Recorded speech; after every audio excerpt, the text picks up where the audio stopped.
wish to also invite Shrikant Bharti ji and Rakesh Nathani sir also on the stage. Member of the Legislative Council and also Vidhan Sabha Chairman, Assurance Committee and Election in Charge Mahavijay 2024. He has served in the role of OSD to Sri Devendra Fadnavis, Deputy CM of Maharashtra. Big round of applause for Shrikant Bharti ji. Rakesh Naithani ji is serving as a Special Secretary to Speaker, Maharashtra Legislative Assembly. He has served as a Special Secretary and OSD to Governor of Maharashtra and has worked in both houses of the Parliament. Thank you very much for joining us.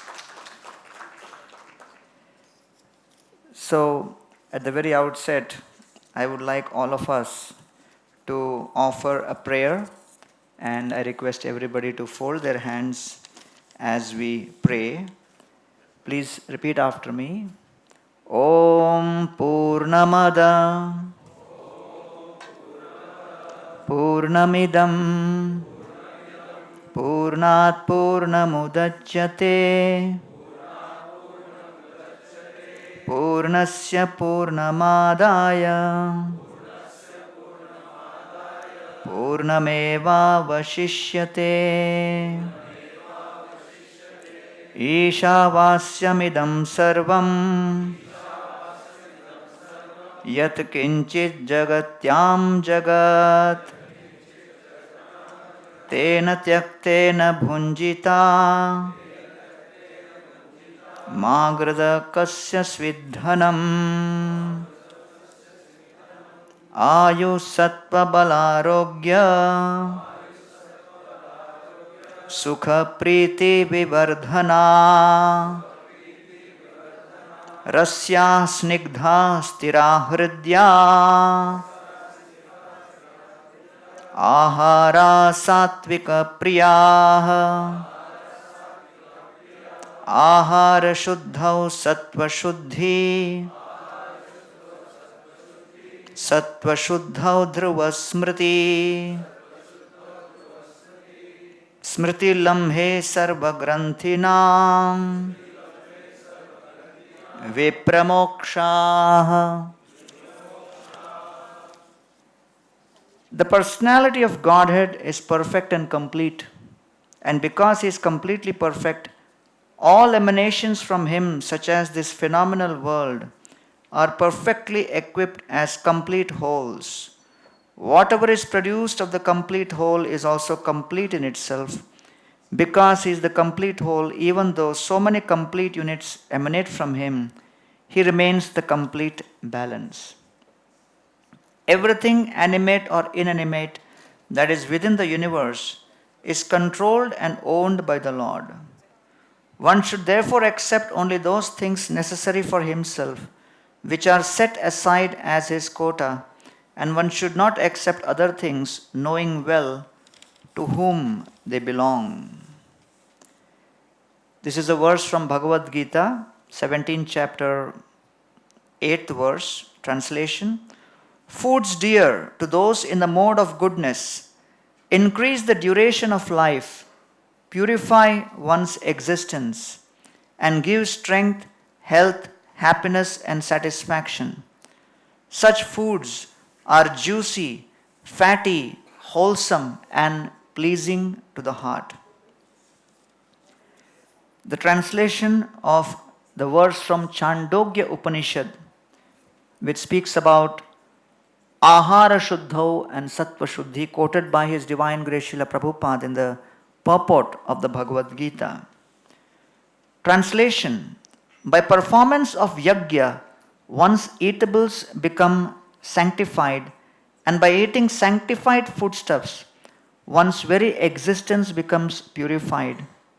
By the purification of existence, finer tissues in the memory become sanctified, and when memory is sanctified, one can think of the path of liberation.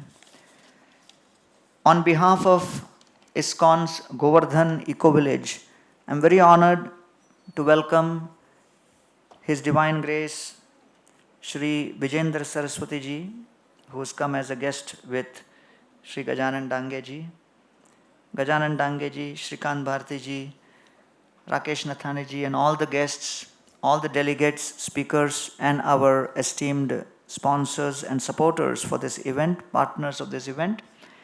It gives me great pride in welcoming all of you for the C20 vertical envisaged under the life, which is the food and life. This has been the responsibility of Sri Gajanan Dangeji, who on behalf of Yojak has been coordinating the entire life vertical, and he has visited Govardhan Eco Village in the past. And then when this G20 event started rolling out, I suddenly received a call from Gajananji saying that we want ISKCON to be part of G20. Honestly, I did not know what is G20 that time in terms of the actual significance. I had read about it in media and other places. And then when we started discussing in Pune, then he said that ISKCON has always been very prominent globally for two things. One is for praying and second is for feeding. And as of today, all across the world, we have more than 750 ISKCON temples, and over the last 55 years, ISKCON has distributed more than 15 billion plates of prasadam across the whole world. Today, as part of the midday meal program, the various NGOs connected to ISKCON, they are distributing every single day 3.5 million plates daily of sanctified, nutritious food to enable the education of the children and develop the character. So, typically, when people look at spiritual organizations, your timer is not working. Huh? No, you said it. I want to see how efficient you are. No. That is my fear, because our introduction itself takes half an hour in our katha.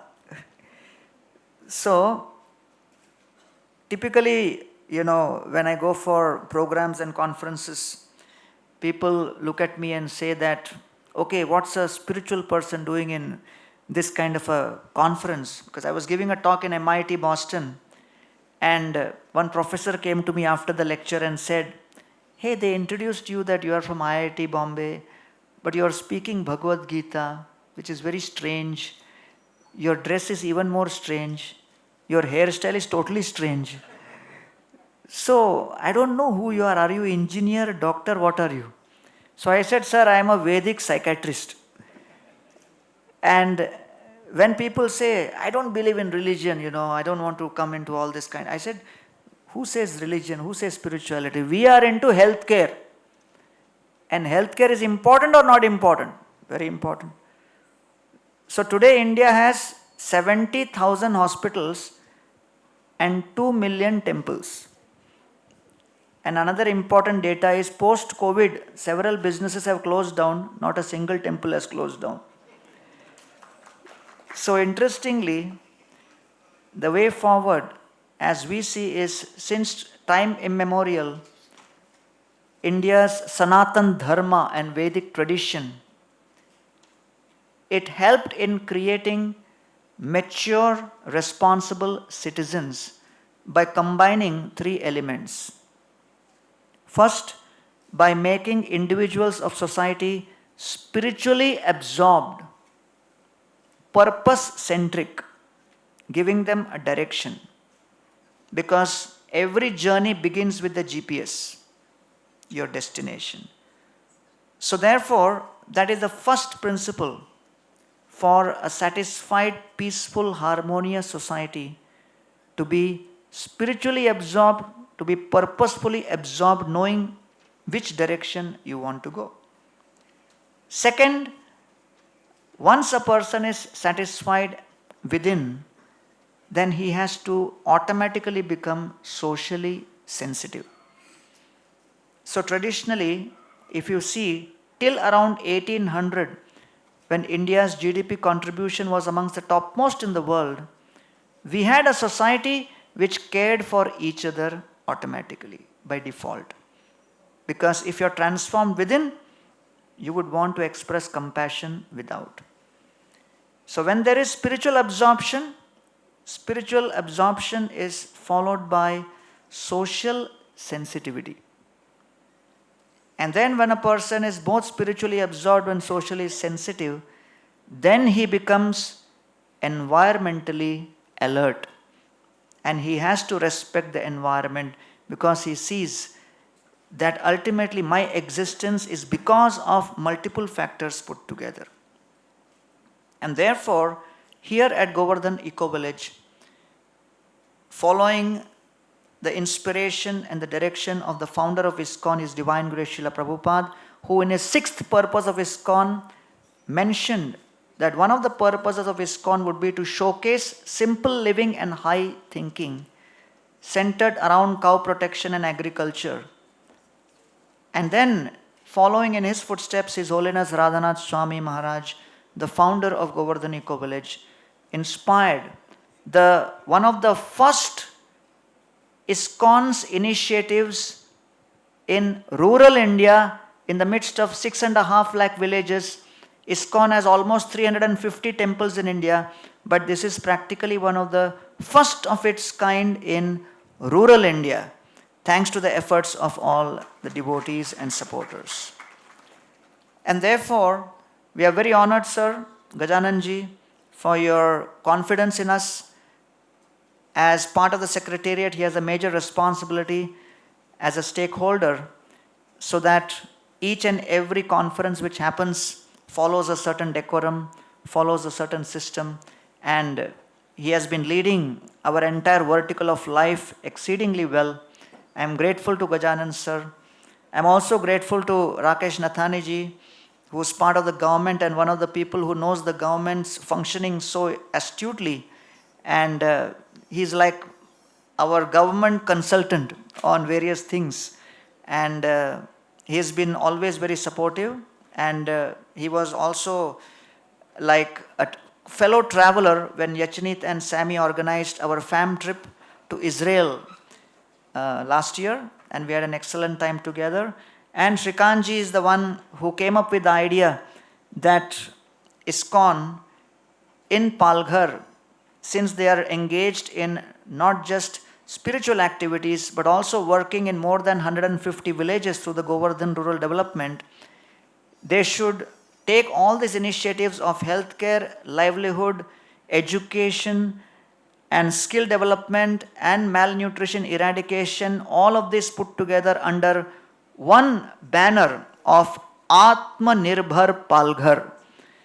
So that was an idea given by Srikanji, and I'm very honored that today, on the occasion of this C20 conference here, we have the annual report of the last year's C20, the initiatives as part of Atmanirbhar Palghar. And on the occasion of the C20 conference, I would like to request Srikanji, Rakeshji, and Dange sir to release the annual report of Atmanirbhar Palghar. With those, I conclude my session. Thank you very much.